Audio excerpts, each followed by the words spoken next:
Hey everyone! Welcome back to my channel. The host explains this will be a simple step-by-step guide to download and install Google Chrome on Windows 10. So, let's get started. Step 1. Open Microsoft Edge, which is the default browser on Windows 10. Step 2.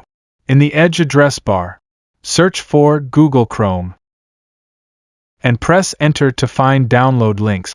Step 3. From the search results, click the official Download Chrome link to go to Google's Chrome download page. Step 4. On the Chrome download page, click the big Download Chrome button to start downloading the installer file. Step 5. After the download finishes, open the browser's menu, 3 dots. Then click Downloads to locate the downloaded Chrome setup file. Step 6. Run the downloaded installer.